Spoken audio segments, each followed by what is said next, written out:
نبی اکرم صلی اللہ تعالی علیہ وسلم سے حضرت ابو ذر رضی اللہ تعالی عنہ نے پوچھا تھا، مسند امام احمد بن حنبل میں روایت موجود ہے، پوچھا تھا یا رسول اللہ صلی اللہ تعالی علیہ وسلم کون سا صدقہ افضل ہے؟ اللہ کے پیارے حبیب صلی اللہ تعالی علیہ وسلم نے فرمایا وہ جو کسی تنگ دست کو خفیہ طور پہ دیا جائے۔ بندہ تنگ دست ہے، مجبور ہے، ضرورت مند ہے، لیکن اسے چھپا کر دیا جائے تو یہ سب سے افضل صدقہ ہے۔ مسند احمد میں بھی اور طبرانی میں بھی یہ روایت موجود۔ اور دوسرا، حضور علیہ الصلوۃ والسلام نے فرمایا ایک شخص زیادہ مالدار نہیں ہے، خون پسینے کی محنت کر کے کمائی کر کے لاتا ہے اور اس میں سے بھی وہ کچھ نہ کچھ اللہ کی راہ میں صدقہ کرتا ہے تو یہ سب سے افضل صدقہ ہے۔ یہ بھی سب سے افضل صدقہ ہے اگر وہ کسی کو دیتا ہے، لیکن خفیہ طور پر تھوڑا سا چھپا کر، لوگوں کی عزت کا خیال کر کے۔ ہمارے ہاں تو عجیب رسم چلی ہے کہ ہم یہ سمجھتے ہی نہیں کہ کسی کو چھپا کے دینے سے روحانی اطمینان کتنا ملتا ہے، کسی کو دے کر چپ کر جانے سے اللہ تبارک و تعالی بردباری کتنی عطا کرتا ہے، کسی کو دے کر خاموش ہو جانے سے اللہ تبارک و تعالی صحراؤں کی وسعت اور دریاؤں کی گہرائی جتنا حوصلہ عطا کر دیتا ہے۔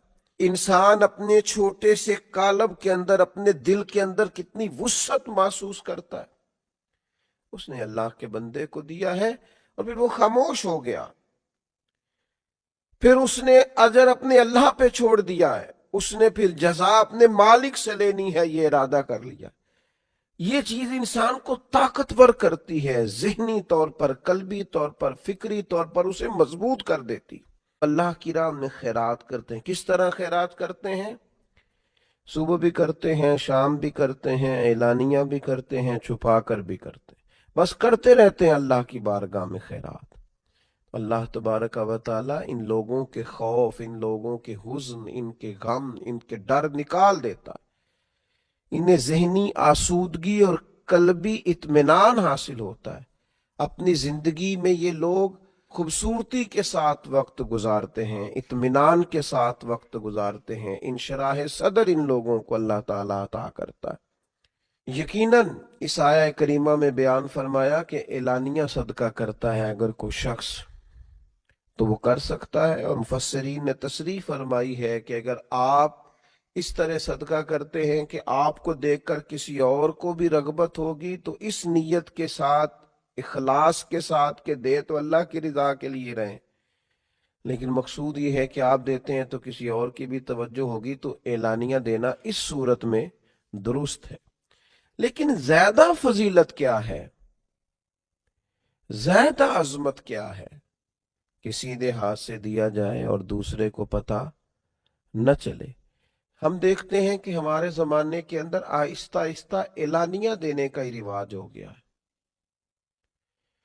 ہمارے زمانے کے اندر دینا اور بتلانا اور اس کا اظہار کرنا اور اس کا ذکر کرنا اور اس کی خبر دینا اور اس کی اطلاع دینا اور کوشش کرنا کہ لوگوں کو لائنوں میں لگایا جائے اور لوگوں کو ایسی جگہوں پہ بٹھا کے دیا جائے جہاں وہ آتے جاتے لوگ ان کو دیکھیں، نظر آئیں، یہ چیز بڑھتی ہی چلی جا رہی۔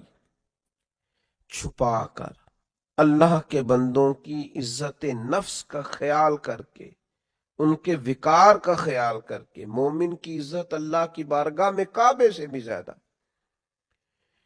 اس بات کا لحاظ کر کے کہ اللہ کا بندہ ہے، رسول کریم صلی اللہ تعالی علیہ وسلم کا غلام ہے، پھر خرچ کیا جائے کہ اس شخص کی عزت قائم رہے، اس کا وقار قائم رہے، اس شخص کو کسی قسم کی اپنے اندر کمزوری محسوس نہ ہو، وہ کہیں اپنے آپ کو، اپنی عزت کو گرتا ہوا محسوس نہ کرے، یہ انداز اختیار کیا جائے۔ آپ دیکھیے یہ حدیث بھی مسند احمد میں اور ترمذی میں حضرت انس بن مالک رضی اللہ تعالیٰ عنہ سے مروی ہے۔ نبی اکرم صلی اللہ تعالیٰ علیہ وسلم نے ارشاد فرمایا کہ اللہ تعالیٰ نے زمین پیدا کی تو وہ ہلنے لگی، اللہ تبارک و تعالیٰ نے پہاڑ پیدا کیے اور پہاڑوں کو زمین پہ رکھ دیا تو زمین ٹھہر گئی، فرشتوں کو پہاڑوں کی شدت اور قوت پر تعجب ہوا کہ اتنی طاقتور چیز ہے پہاڑ. تو انہوں نے عرض کیا ہمارے پروردگار کیا تیری مخلوق میں پہاڑوں سے بھی کوئی طاقتور چیز موجود ہے؟ تو اللہ تعالیٰ نے لوہے کو پیدا کر دیا، پہاڑوں کو کاٹ ڈالتا ہے. پھر متعجب ہوئے فرشتے، اے اللہ اس سے بھی کوئی طاقتور چیز ہے؟ اللہ تعالیٰ نے آگ کو پیدا کیا جو لوہے کو پگھلانے لگی. پھر فرشتوں نے پوچھا اے مالک اس سے بھی زیادہ کوئی طاقتور چیز ہے؟ اللہ تبارک و تعالیٰ نے پھر پانی کو پیدا کیا جو آگ کو بجھانے لگا. مالک اس سے بھی کوئی طاقتور چیز ہے؟ تو اللہ تبارک و تعالیٰ نے پھر ہوا کو پیدا کیا. تو فرشتے عرض کرنے لگے مالک اس سے بھی کوئی طاقتور چیز ہے؟ تو اللہ تبارک و تعالیٰ نے ارشاد فرمایا ہاں ہے. کون ہے؟ تو فرمایا وہ انسان جو دائیں ہاتھ سے صدقہ دیتا ہے اور بائیں کو خبر نہیں ہوتی. بڑا طاقتور ہے، یہ پہاڑوں سے طاقتور ہے، لوہے سے، آگ سے، پانی سے، ہوا سے طاقتور. یہ مضبوط ہو جاتا ہے اگر چھپا کے صدقہ دیتا. اگر اللہ کے بندوں کو دے کے پھر یہ چھپاتا ہے، پردہ ڈالتا ہے اور اپنا اجر اپنے اللہ سے لینا چاہتا ہے تو یہ طاقتور ہے. آپ سخی ہیں لیکن اگر طاقتور سخی بننا چاہتے ہیں، آپ اللہ کے بندوں سے نیکی کرتے ہیں، آپ اللہ کی مخلوق کے خیر خواہ ہیں، لیکن اگر طاقتور خیر خواہ بننا چاہتے ہیں، آپ درد دل رکھتے ہیں لیکن اگر طاقتور درد دل والے بننا چاہتے ہیں، اللہ کے حبیب علیہ السلام نے نسخہ ارشاد فرمایا ہے نا، پھر چھپا کے صدقہ کریں، پھر اللہ کے بندوں کو دیں. لیکن یہ تصویر سازی، یہ فوٹو بازی، یہ لائنیں، یہ سڑکوں کے اجتماع، یہ چیزیں، ان سے تھوڑا سا اپنے آپ کو بچائیں، تھوڑا سا پیچھے ہٹیں. اب تو جس چیز میں نام نہیں ہوتا لوگوں کو لگتا ہے کام ہی نہیں ہوا. تو اس لیے سب سے زیادہ طاقتور وہ مومن ہے اور سب سے زیادہ خوبصورت وہ شخص ہے جو صدقے کو چھپا کے دیتا ہے، اور دنیا میں وہ طاقتور ہو جاتا ہے. اور آخرت میں نبی پاک علیہ السلام نے 7 ایسے لوگ بیان فرمائے جنہیں اللہ تبارک و تعالی قیامت کے دن اپنے عرش کا سایہ عطا کرے گا جب اس سائے کے علاوہ سایہ کوئی نہیں ہوگا. ان میں بھی حضور نے فرمایا ایک وہ شخص ہے جو دائیں ہاتھ سے صدقہ دیتا ہے اور بائیں کو خبر نہیں ہوتی. لوگ اس مال کی محبت میں مبتلا ہو کر خونی رشتوں تک کو بھول جاتے. تو اگر محبت کو صحیح رستہ نہ ملا، یہ محبت الہی اور محبت رسول صلی اللہ تعالی علیہ وسلم کے خوبصورت عنوانات کی عادی نہ ہوئی، تو پھر یاد رکھیے گا کہ مال کی محبت تو پورے طور پر اجاڑ دے گی، اندر کو تباہ کر دے گی. ایک دوسری محبت بڑا نقصان کرتی ہے، وہ ہے شہرت کی محبت. میں چاہا جاؤں، میری شہرت ہو جائے، لوگ مجھے جانیں، کوئی ایسا طریقہ اپناؤں جس کی وجہ سے دنیا کے اندر فیمس ہو جاؤں، لوگ میرا نام لینے لگے. آپ یقین کریں سوشل میڈیا کے اوپر بڑے بڑے وزادار، بڑے بڑے باریش لوگ، بڑے بڑے اچھے اور اچھی قد و قامت اور اچھا نام رکھنے والے لوگ فقط مشہور ہونے کے لیے وہ حرکتیں کرتے پھرتے ہیں کہ کوئی بھی سنجیدہ آدمی دیکھے تو شرم سے اس کی نظر جھک جاتی. یہ شہرت، اس کا لالچ، یہ شہرت کی طلب اور شہرت حاصل کرنے کے لیے ایسے خطرناک طریقوں کا حصول، شہرت حاصل کرنے کے لیے ایسے کمزور اور ایسے اخلاق سے گرے ہوئے رویے کا انداز تباہ کر دیا اس نے دنیا کو. اجاڑ کے رکھ دیا ہے لوگوں کو۔ آپ یقین کریں اچھے بھلے سمجھدار لوگ تھے، اچھے بھلے معاملہ فہم لوگ تھے، الجھ گئے ہیں۔ ذہن بن گیا ہے کہ بس جو کچھ ہے وہ یہی شہرت ہی ہے۔ او میرے بھائیو سنو، حضرت مولا علی شیر خدا فرماتے، مصنف ابن ابی شیبہ میں موجود ہے، حضرت مولا کائنات فرماتے ہیں اسے مبارک ہو جسے تھوڑے لوگ جانتے ہیں۔ وہ قابل مبارکباد ہے جس کا تعارف کم لوگوں میں، زیادہ لوگوں میں جس کی شناخت نہیں ہے۔ میرے بھائی آپ کبھی ان لوگوں سے پوچھ کر تو دیکھو، ان سے کبھی ملاقات تو کرو جو بڑے مشہور ہو گئے، کبھی ان کی تنہائی میں ان کے پاس تو بیٹھو، ان سے پوچھو تو صحیح۔ اس شہرت کے سبب سے انہیں کچھ ایسے کام بھی کرنا پڑتے ہیں جو وہ کرنا نہیں چاہتے، انہیں کچھ ایسے رستوں سے بھی گزرنا پڑتا ہے جہاں سے گزرنے کا کبھی انہوں نے سوچا بھی نہ تھا۔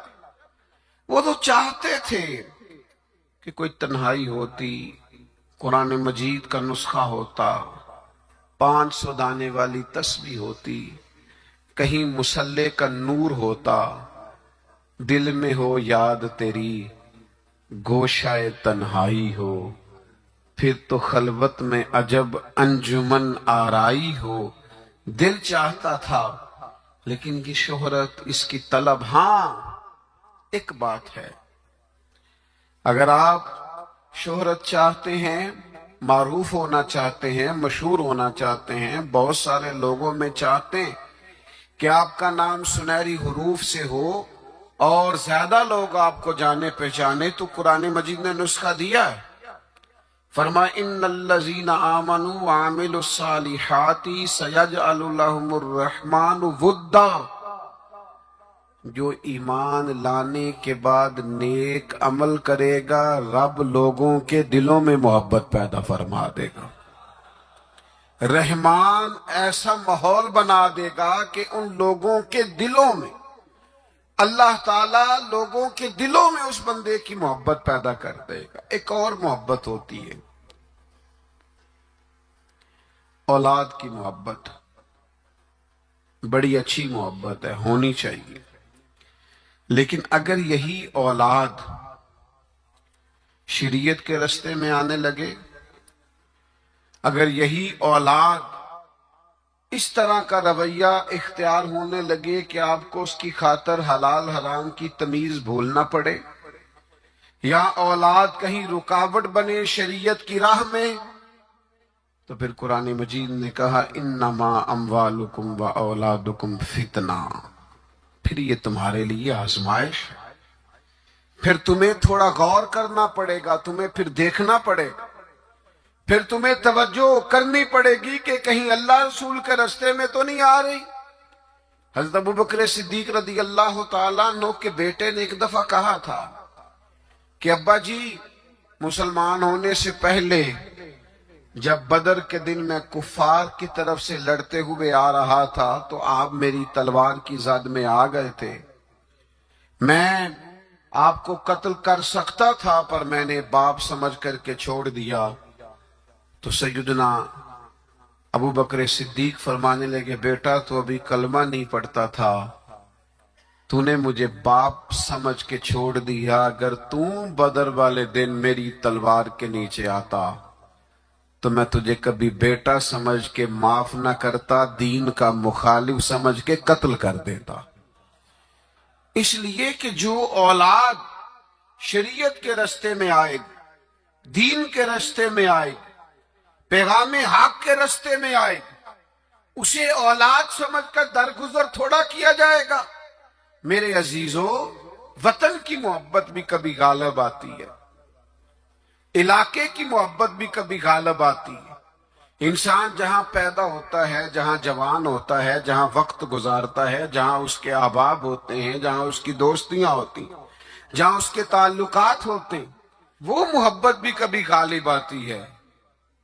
کہ لیکن یاد رکھنا سارا کچھ ہی مکہ مکرمہ میں موجود تھا، وہیں پیدا ہوئے تھے صحابہ، وہیں دوستیاں تھیں، تعلق تھے، رشتہ داریاں تھیں، لیکن جب پتہ چلا نا کہ محبوب کو مدینہ پسند ہے تو پھر کسی نے بھی وطن سے پیار نہیں کیا، محمد عربی کے شہر سے محبت فرمائی ہے۔ آپ ان ساری محبتوں کو گنتے جائیں، وہ دولت کی ہو، وہ شہرت کی ہو، وہ اقتدار کی ہو، وہ اولاد کی ہو، وہ محبت آپ کے لیے وطن کی محبت ہو، یہ ساری محبتیں قربان کی جائیں گی، لیکن اگر کسی محبت کو حاصل کیا جائے گا تو وہ اللہ رسول کی محبت ہے۔ میں آپ کی خدمت میں عرض کروں وہ محبت کس طرح حاصل کرنی ہے؟ دل و جان سے نہ رب رسول کا ہر فیصلہ قبول کرنا ہے۔ یہ ذرا غور کیجئے گا، یہ تھوڑا سمجھنے والا عنوان ہے۔ آپ اپنی قلب سے، روح سے، دل سے پوچھیں کہ مجھے پیار ہے نبی پاک سے۔ وہ داتا صاحب نے ایک مقام پہ لکھا ہے جس سے محبت ہو اس پر غصہ نہیں آتا، جس سے محبت ہو اس کی طرف سفر کریں تو رستہ مشکل نہیں لگتا، جس سے محبت ہو وہ کوئی حکم دے تو وہ حکم پورا کرنے میں انسان کوئی رکاوٹ محسوس نہیں کرتا۔ یہ جو محبت ہوتی ہے نا، محبت یہ رستے آسان کر دیتی ہے، حکم ماننا آسان کر دیتی ہے۔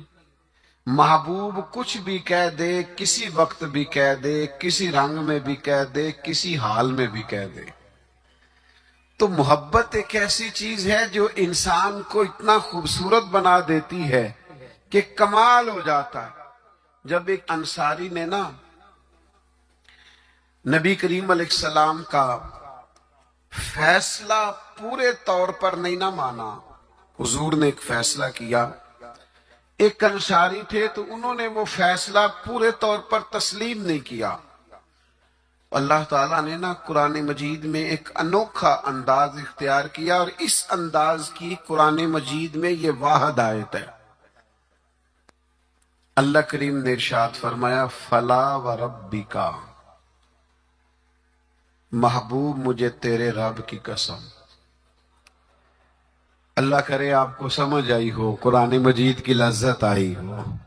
ذرا یہ انداز دیکھیے، یہ نہیں فرمایا کہ مجھے میری قسم ہو یا تیری قسم ہو، فلا وربک، محبوب مجھے تیرے رب کی قسم۔ رب آکھے اے سونیا محبوبہ، تیرے 100 ناز اٹھے نہ ہاں، لوکی میریاں قسماں چاندے نے، میں تیریاں قسماں چانا ہاں۔ فلا وربک، محبوب مجھے تیرے رب کی قسم، لا یؤمنون حتی یحکموک فیما شجر بینہم، محبوب یہ اتنی دیر تک مومن نہیں ہو سکتے جبکہ ہر معاملے میں تیرا فیصلہ قبول نہ کریں، اور پھر کیا کریں؟ ثم لا یجدوا فی انفسہم حرجا مما قضیت ویسلموا تسلیما، اور پھر اپنے دل میں اس فیصلے کے بارے میں ذرا سا بوجھ بھی محسوس نہ کریں، پورے طور پر اپنی گردن جھکا دے محبوب تیرے فیصلوں پر۔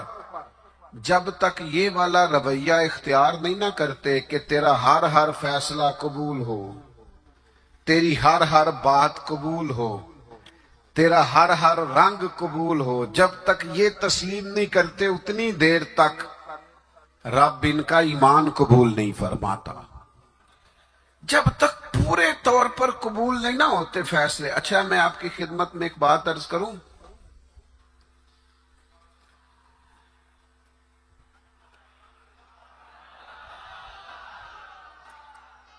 مسلمان دل و جان سے چاہتے ہیں کہ ہم نبی پاک کی غلامی کریں، مسلمانوں کی روح چاہتی ہے کہ ہم ہر وقت اپنے نبی کی بات مانیں۔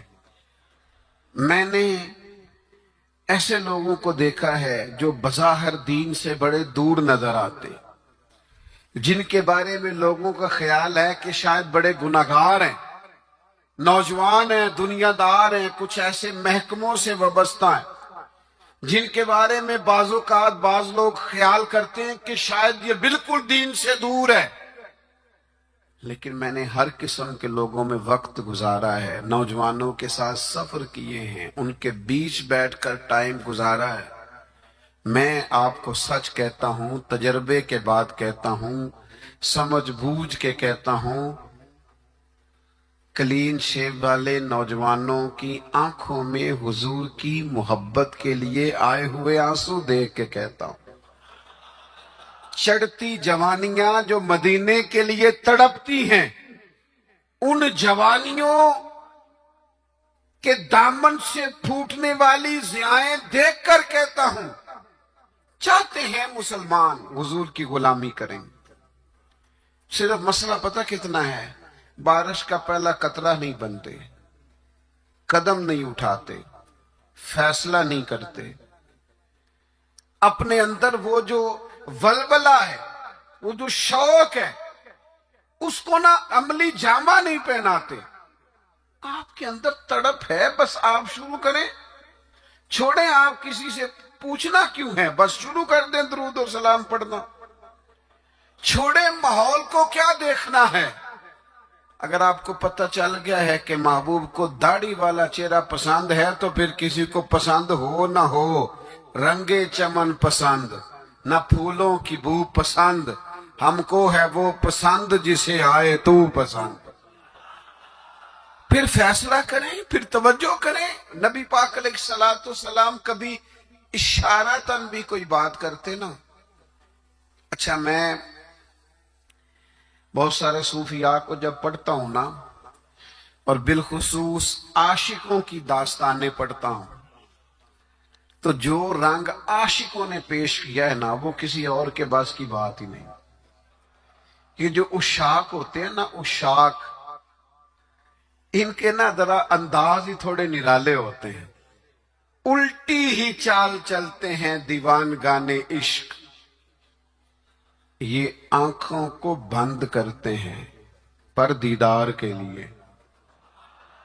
الٹی ہی چال چلتے ہیں دیوان گانے عشق، آنکھوں کو بند کرتے ہیں پر کس کے لیے؟ دیدار کے لیے. باقی ایک پنجابی شاعر نے بھی کہا ہے، میرا کوئی ضروری نہیں آپ سارے شعراء سے اتفاق ہی کریں، لیکن اس نے کہا ہے عقل اتنی بری چیز نہیں، پر اس نے کہا ہے عشق دے چلے ہی نمبر لے گئے. میں نے نہیں کہا، کسی کی بات سنا رہا ہوں. وہ کہتا ہے عشق دے چلے ہی نمبر لے گئے، عقل منداں تے ایویں، عقل منداں تے ایویں عمراں گالیاں. عشق دے چلے ہی وہ نمبر لے گئے. اور اقبال بھی کہتے ہیں بے خطر کود پڑا آتش نمرود میں عشق. اتنی بڑی آگ، اوپر سے پرندہ بھی گرے تو جل جائے، لیکن جناب ابراہیم نے 1 منٹ نہیں لگایا سوچنے پر، بے خطر کود پڑا آتش نمرود میں عشق. عقل تھی محو تماشائے لبے بام ابھی، اور پختہ ہوتی ہے اگر مصلحت اندیش و عقل. عشق ہو مصلحت اندیش تو ہے خام ابھی. سوچ سمجھ کے چلے نا، عقل تو پختہ ہوتی ہے، پکی ہوتی ہے، تو عشق سوچ سمجھ کے چلے تو ابھی کچا ہے. عشق سوچ سمجھ کے فیصلہ کرے تو ابھی پلپلا ہے، ابھی رستے میں ہے. عقل آخدی چگے نو سام کے رکھ، اپنا آپ سمیٹنا چاہیے. تے عشق آخدہ چگے دا کی کرنا ہے، چگا بال کے سیکھنا چاہیے. یہ جو لوگ ہوتے ہیں نا محبت والے، ان کے نرالے انداز ہوتے ہیں. حضرت جناب سیدنا عبداللہ ابن رواحہ رضی اللہ تعالیٰ عنہ جمعہ پڑھنے آئے مسجد نبوی میں. حضور نے کسی صحابی سے فرمایا بیٹھ جاؤ. یہ دوران گفتگو کبھی کبھی نظم و ضبط ٹھیک کرنے کے لیے کسی کو متوجہ کرنا پڑتا ہے. کبھی کبھی میں بھی پیار سے کہہ دیتا ہوں موبائل والے بھائی، یہ کہنا پڑ جاتا ہے. پھر کسی دفعہ اثر بھی ہوتا ہے کہ یار کوئی مطلب ناراض ہی نہ ہو جائے، یہ کہنا پڑ جاتا ہے. تو اب میں تو اس لیے کہتا ہوں کہ موبائل والے بھائی کہوں گا تو کوئی ناراض نہیں ہوگا، اس لیے کہ سارے ہی موبائل والے بھائی کے، اس میں ناراضگی والی یہ کسے باشد ہے، سارے ہی موبائل والے بھائی ہیں، کوئی انشاءاللہ بگڑے گا. بہرحال آپ توجہ کریں میری بات پر. تو کبھی کبھی نظم و ضبط ٹھیک کرنے کے لیے کہنا پڑتا ہے. تو حضور نے فرمایا بیٹھ جاؤ.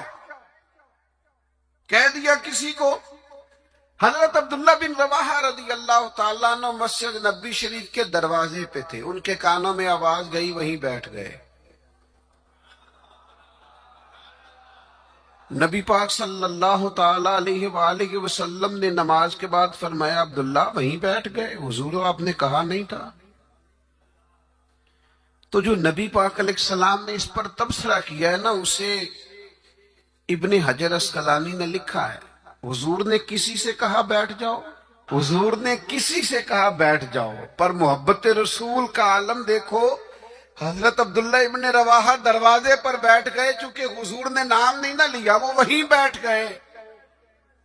تو حضور علیہ السلام نے کیا تبصرہ کیا؟ اللہ کے محبوب فرمانے لگے اللہ تعالی تمہاری اللہ رسول کی فرما برداری کی حرص میں اللہ اور اضافہ کر دے. یہ جو تمہارے اندر حرص ہے نا کہ میں نے رب رسول کی فرما برداری کرنی ہے، عبداللہ میری دعا ہے اللہ اس حرص میں اضافہ کر دے. حرص بڑے ہیں، انسان بڑی چیزوں کا حریص ہے، پر حضور فرما رہے ہیں میرے صحابہ رب رسول کی فرما برداری کے حریص ہیں. یہ حرص کرتے ہیں کہ زیادہ سے زیادہ غلامی ہو، زیادہ سے زیادہ فرما برداری کریں، زیادہ سے زیادہ محبوب کے نقش قدم چلیں. میرے دوستو اسی طرح ایک صحابی اور تھے، حضور نے فرمایا بیٹھ جا، تو مسجد کے باہر ہی بیٹھ گئے. ان کا نام تھا آس. تو حضور نے فرمایا کہاں تھے بھائی، نماز میں نظر نہیں آئے. یا رسول اللہ وہ آپ نے فرمایا نہیں تھا بیٹھ جاؤ. اچھا حضور نے کسی اور سے کہا، پر سانو قید سجن دا گہنا ہے. حضور نے کسی اور سے کہا، وہ دروازے کے باہر بیٹھ گئے. تو نبی کریم صلی اللہ تعالی علیہ وسلم نے فرمایا آس کہاں تھے؟ حضور میں دروازے کے باہر بیٹھ گیا. تو حضور مسکرائے فرمایا تم آس نہیں ہو، تم تو مطیع ہو، تم تو فرما بردار ہو. آج سے تمہارا نام مطیع ہے، فرما برداری کرنے والا ہے. تم ایسے فرما بردار ہو کہ میں کسی اور کو اشارہ کروں. تم اتنے محبت کرنے والے ہو، تم سمجھتے ہو میرے محبوب کی بات ہے نا، تو مجھے بھی آگے بڑھ کے قبول کرنی چاہیے. میرے عزیزو میں نے کہا ہم چاہتے ہیں حضور کی محبت کے مطابق عمل کریں، لوٹ آئیں، لیکن ہم نہ بارش کا پہلا قطرہ نہیں بنتے، فیصلہ نہیں کرتے. آگے بڑھوں؟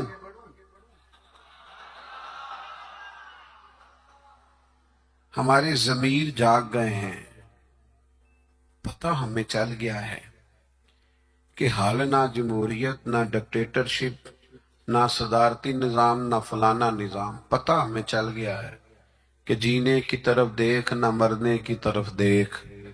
جب چوٹ لگے دل پر تو مدینے کی طرف دیکھ. پتہ ہمیں چل گیا ہے کہ نجات حضور کے قدموں میں ہے. سمجھ ہمیں آ گئی ہے کہ نجات نبی پاک کے قدموں میں ہے. لیکن ہم پتہ کیا کرتے ہیں، ہم نہ وہی الجھے رہتے ہیں، بات کو سمجھتے نہیں، آگے بڑھتے نہیں. ضمیر جاگ گیا ہے، فیصلہ نہیں کرتے. چلو پورے ملک میں تو دین نافذ ہوگا، انشاءاللہ ہوگا. اپنے 6 فٹ کے قد پہ نہ نافذ کریں، اپنے گھر پہ نہ نافذ کریں، اپنے دفتر پہ نہ نافذ کریں، اپنے ادارے میں نہ نافذ کریں، اپنے یاروں میں نہ نافذ کریں. یہاں سے تو شروع کریں نا، یہاں سے تو آغاز کریں. آپ یقین کریں 5 دوست اگر آپ کہیں اکٹھے ہیں نا، 5 دوست، ایک دوست شروع کر دے جب بھی ملاقات ہو نبی کریم کی کوئی حدیث بیان کرے. ایک دوست کہنا شروع کر دے یار آؤ نا نماز پڑھنے چلیں. ایک، دیکھو میں نے 5 میں سے ایک کہا ہے. ایک کہنا شروع کر دے یار بس آپ جھوٹ نہیں بولنا یار، بس بڑا ہو گیا. ایک صرف ان میں سے پیغام دے کہ نہیں یار دھوکہ دہی نہیں کرنی. ایک ان میں سے کہے کہ یار تھوڑا سا نا وقت اب ماں باپ کے لیے بھی نکالنا ہے، اب گھر والوں کے لیے بھی تھوڑا وقت دینا. ایک، میں ذمہ داری سے کہتا ہوں وہ باقی 4 سامنے شاید مذاق اڑائیں، سامنے شاید کہیں بیٹھ جا تو اتنا نیک پتہ ہے ہمیں تیرا، لیکن میں سچ کہتا ہوں وہ سامنے آپ پر تنقید کریں گے لیکن دل ان کا گواہی دے گا یار کہہ تو ٹھیک ہی رہا ہے. یہ دین کے اندر، یہ نبی پاک کی محبت کے پیغام کے اندر اللہ نے نا جاذبیت بڑی رکھی، اس میں کشش بڑی رکھی، اسلام کے اندر لچک بڑی رکھی. اسلام کی فطرت میں قدرت نے لچک دی ہے، اتنا ہی یہ ابھرے گا جتنا کہ دبا دو گے. اس کے اندر سے ہمیشہ ضیاء پھوٹتی ہے، روشنی نکلتی ہے. آپ حضور کا پیغام دے دیں، مزاج بنائیں، کہہ دیں، آپ یقین کریں بڑا لطف آئے گا، بڑا مزہ آئے گا. اس کے اندر بڑا کرم ہوتا ہوا آپ کو دکھائی دے گا. آپ محسوس کریں گے کہ میرے کہہ دینے سے انقلاب آ گیا، بہتری آ گئی. آپ اس پہ اور یہ سب کے لیے بنائیں. آپ یہ کسی کے حق میں بھی کوئی بھی سامنے ہو، آپ کا نعرہ ہمیشہ محبت رسول کا ہونا چاہیے. وہ دوستوں کی محفل ہو، گھر میں ہو، دفتر میں ہو. بات ایک صحابی تھے حضرت برا بن مالک، نوجوان تھے. اچھا جس طرح سیر کرنے کا مزہ جوانی میں ہے نا، کپڑے پہننے کا لطف جوانی میں ہے، سفر کرنے کا ذائقہ جوانی میں ہے. چلو مجھے کہہ لینے دو، کھانے پینے کا لطف بھی جوانی میں ہے. جس طرح دوستوں کے ساتھ آنے جانے بیٹھنے گپ شپ کرنے کا لطف جوانی میں ہے. او میرے بھائیوں، حضور سے عشق کرنے کا مزہ بھی جوانی میں ہے. یہ کبھی جوانی میں لگ جائے نا، عشق لگا سی کھیڈاں کھیڈ دینوں. کوئی نہیں سمجھ آئی آپ کو؟ اگر آئی ہوتی نا تو یقین کرو آپ کو سمجھ آ جاتی. اگر یہ سمجھ آئی ہوتی تو آپ کو سمجھ آ جاتی. عشق لگا سی کھیڈاں کھیڈ دینوں، تے مینوں کھیڈاں بھل گئیاں. میں تے کجل پایا سی یار دے ویکھنے نو، پھر میں او دی یاد چی روندیاں ڈل گئیاں. حیدر شاہ اس گلی کدے نہ رول دی، پر ہن تے رول دی رول گئیاں. مجھے کچھ دوست کہتے ہیں کئی دفعہ آپ تھکتے نہیں؟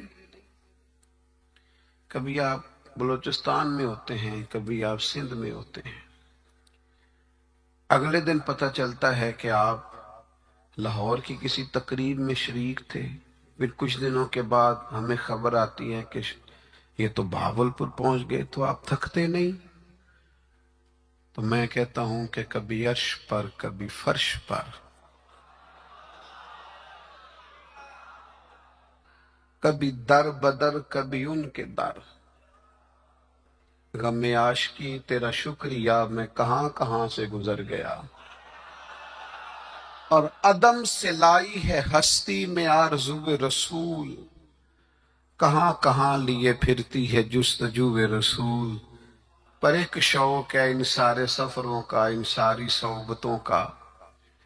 میں اب آ کے یہ کیفیت ہوئی ہے کہ کبھی کمر درد کرتی ہے، کبھی پٹھوں میں تکلیف ہوتی ہے، کسی وقت آنکھوں میں تکلیف ہو جاتی ہے، تو یہ سارے سفر، یہ ساری جدوجہد، کسی وقت عرض کرتا ہوں محبوب کی بارگاہ میں کہ عدم سے لائی ہے ہستی میں آرزو رسول، ہمیں کہاں کہاں لیے پھرتی ہے جستجو رسول، بس اتنی آرزو ہے کہ عجب نظارہ ہو میدان حشر میں بے دم، کہ سب ہوں پیش خدا اور میں روبرو رسول۔ اتنا سا دل کرتا ہے کہ عجب نظارہ ہو میدان حشر میں بے دم، کہ سب ہوں